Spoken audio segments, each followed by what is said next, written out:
각자 이 영역 안에서 필요한 핵심 역량들을 더 뚜렷하게 평가하는 방향으로 면접의 출제 방향이 더 정교해질 확률이 높다. 이건 충분히 변화 가능한 범위에 있다고 보여집니다.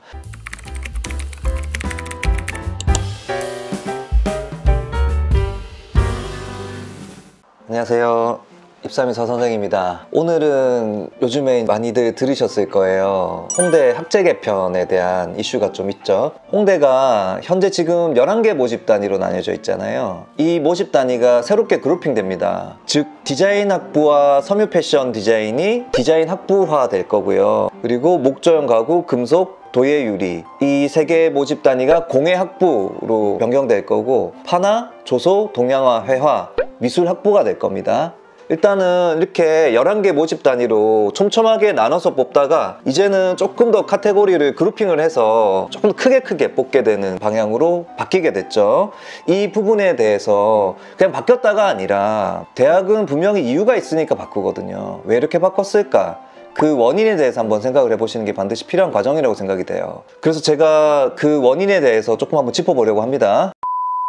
제가 가장 눈여겨보는 부분은 두 가지가 있는데, 첫 번째가 목조형 가구학과 금속조형 디자인, 도예 유리가 공예 학부로 합쳐지죠. 이거 굉장히 중요한 변화예요. 입시적으로도 영향이 있을 겁니다. 너무 이제 전략이 중요한 대학이잖아요, 홍대가. 그러다 보니까 학생들이 본인이 진짜 원하는 거를 생각하기보다는 내신이 조금 더 낮은 데를 많이 골라서 합격 가능성을 높이려고 하는 그런 경향이 좀 뚜렷해지더라고요. 그 때문인지 목조형 가구, 금속조형 디자인학과, 특히 이 두 과를 디자인이 안 됐을 때 쓰는 대안 정도로 생각하는 경향이 되게 짙었어요. 근데 사실 이 두 과의 본질은 만드는 사람들이라는 거, 크래프트맨십 이라고들 하잖아요. 이거는 본인이 직접 제작을 하는 과정 자체가 커리큘럼 안에 중요하게 들어가 있고 만드는 사람이 돼야 되는 거거든요. 결국 디자인의 개념과 조금은 분리해서 봐야 될 측면이 분명히 있음에도 불구하고 학생들은 디자인 안 됐을 때 나는 목조형 가구,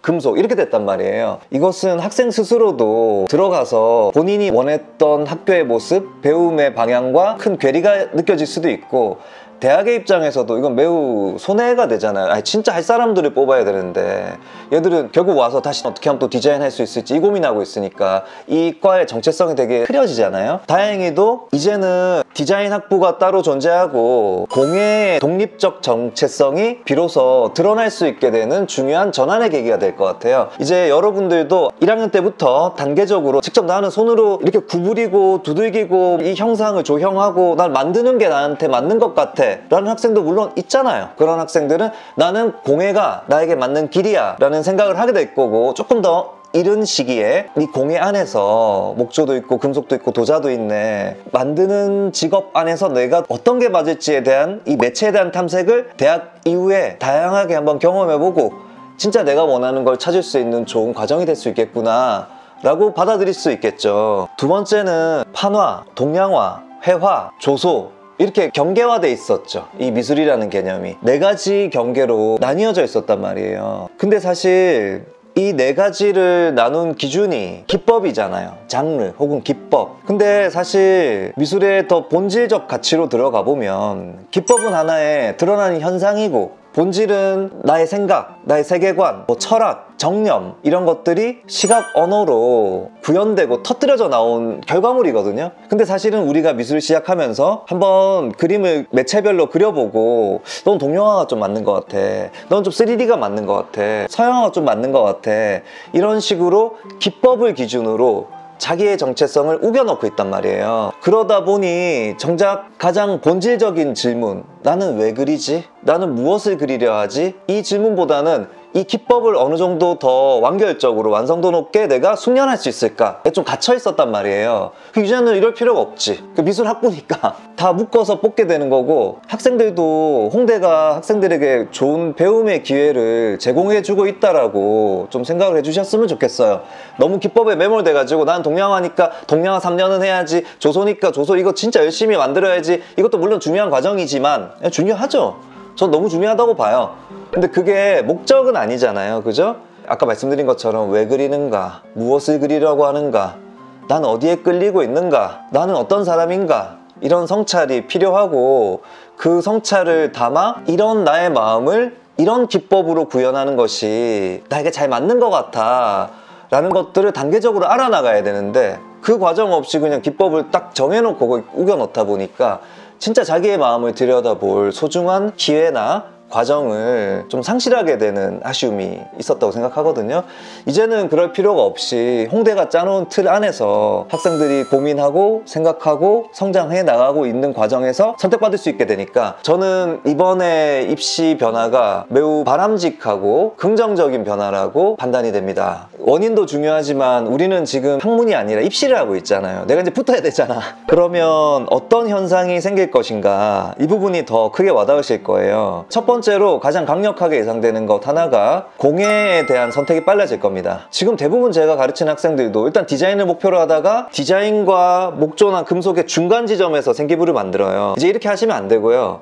공예는 공예의 정체성을 보여줘야 되니까 조금 더 빠른 시기에 공예라고 했을 때 그냥 선택을 하시는 게 저는 맞다고 봐요. 자꾸 유보적으로 두 개 중간에 나는 일단 디자인으로 하지만 안 됐을 때 이렇게 해야지 하는 것보다 명확하게 공예의 정체성을 발현시키는 게 전략적으로 훨씬 더 유리해질 것이다.